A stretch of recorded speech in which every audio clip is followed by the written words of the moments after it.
Our story today is called A Horseman in the Sky. It was written by Ambrose Bierce. Here is Roy Depew with the story.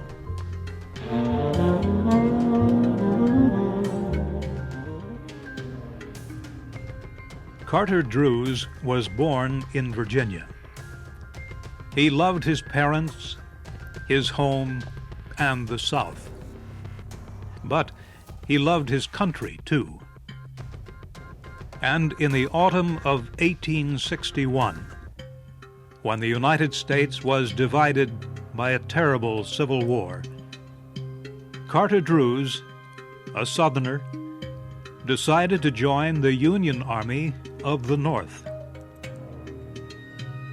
He told his father about his decision one morning at breakfast.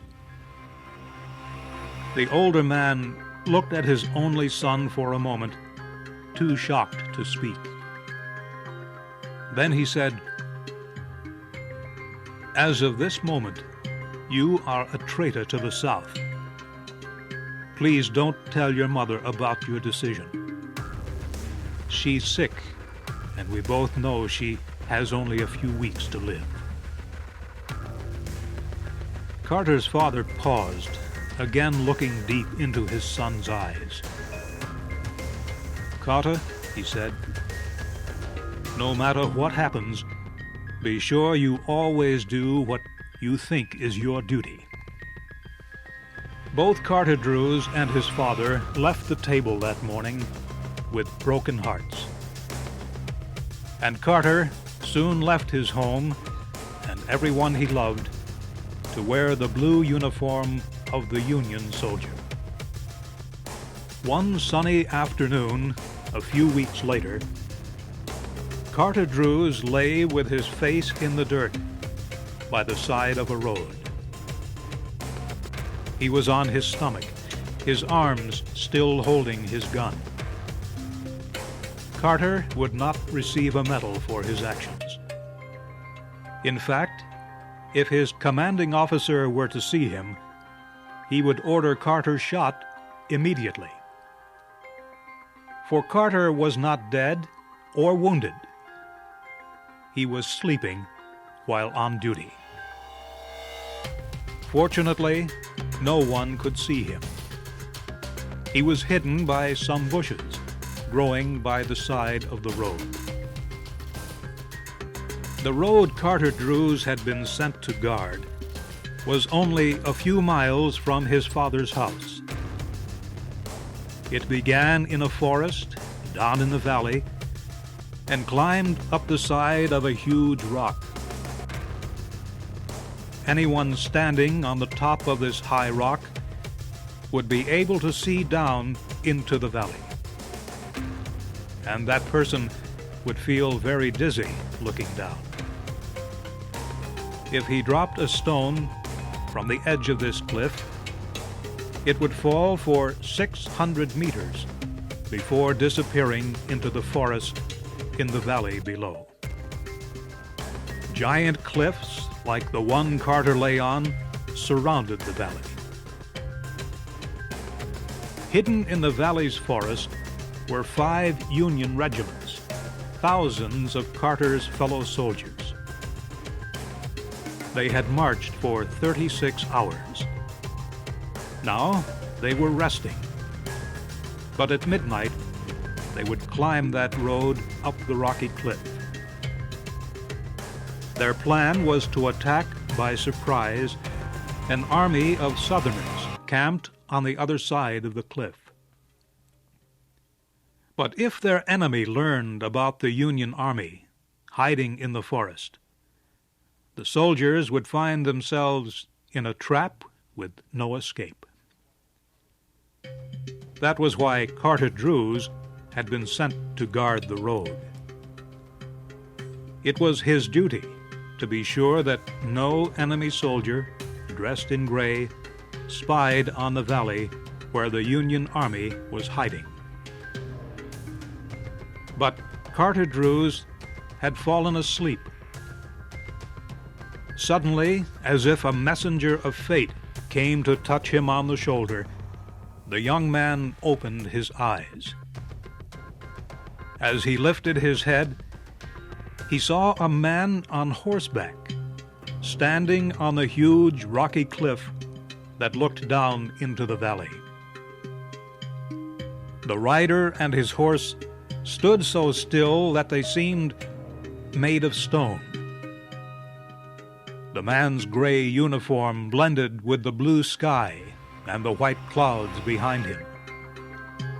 He held a gun in his right hand and the horse's reins in the other. Carter could not see the man's face because the rider was looking down into the valley. But the man and his horse seemed to be of heroic, almost gigantic size, standing there motionless against the sky. Carter discovered he was very much afraid, even though he knew the enemy soldier could not see him, hiding in the bushes. Suddenly the horse moved, pulling back its head from the edge of the cliff. Carter was completely awake now. He raised his gun, pushing its barrel through the bushes, and he aimed for the horseman's heart. A small squeeze of the trigger, and Carter Drews would have done his duty. At that instant, the horseman turned his head and looked in Carter's direction. He seemed to look at Carter's face, into his eyes, and deep into his brave, generous heart. Carter's face became very white. His entire body began shaking.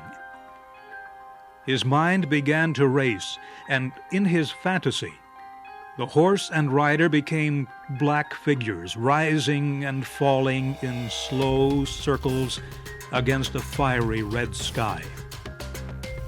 Carter did not pull the trigger. Instead, he let go of his gun and slowly dropped his face until it rested again in the dirt. Brave and strong as he was, Carter almost fainted from the shock of what he had seen. Is it so terrible to kill an enemy who might kill you and your friends? Carter knew that this man must be shot from ambush without warning. This man must die without a moment to prepare his soul, without even the chance to say a silent prayer. Slowly, a hope began to form in Carter Drews's mind. Perhaps the Southern soldier had not seen the Northern troops. Perhaps he was only admiring the view. Perhaps he would now turn and ride carelessly away. Then Carter looked down into the valley so far below. He saw a line of men in blue uniforms and their horses slowly leaving the protection of the forest. A foolish Union officer had permitted his soldiers to bring their horses to drink at a small stream near the forest. And there they were, in plain sight. Carter Drews looked back to the man and horse standing there against the sky. Again, he took aim. But this time he pointed his gun at the horse. Words rang in his head, the last words his father ever spoke to him. No matter what happens, be sure you always do what you think is your duty. Carter Drews was calm as he pulled the trigger of his gun.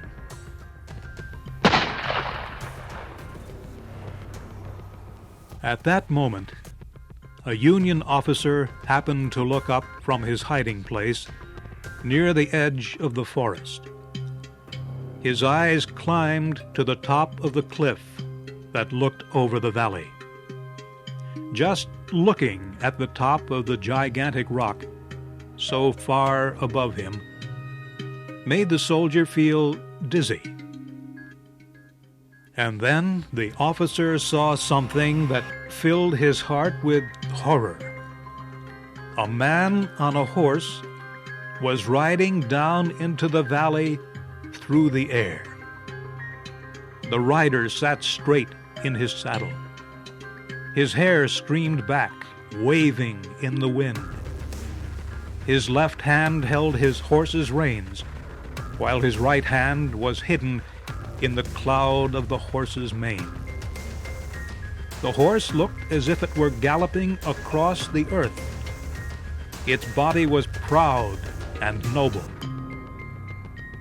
As the frightened Union officer watched this horseman in the sky, he almost believed he was witnessing a messenger from heaven, a messenger who had come to announce the end of the world.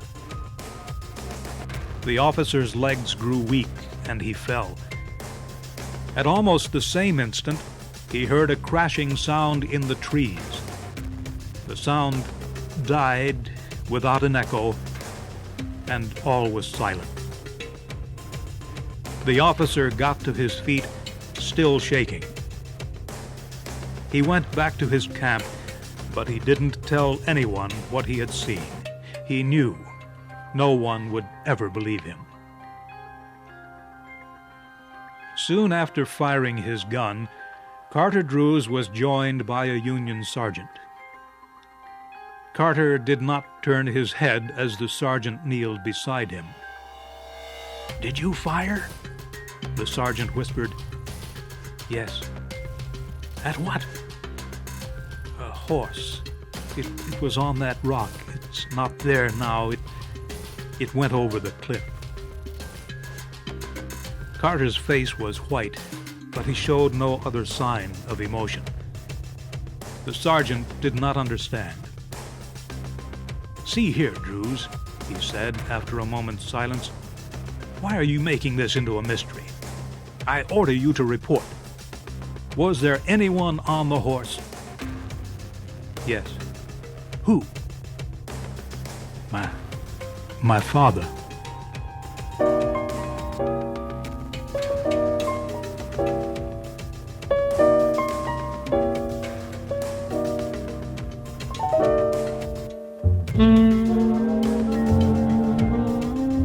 You have heard the story called A Horseman in the Sky.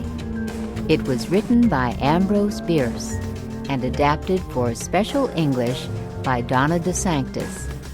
Your storyteller was Roy Depew.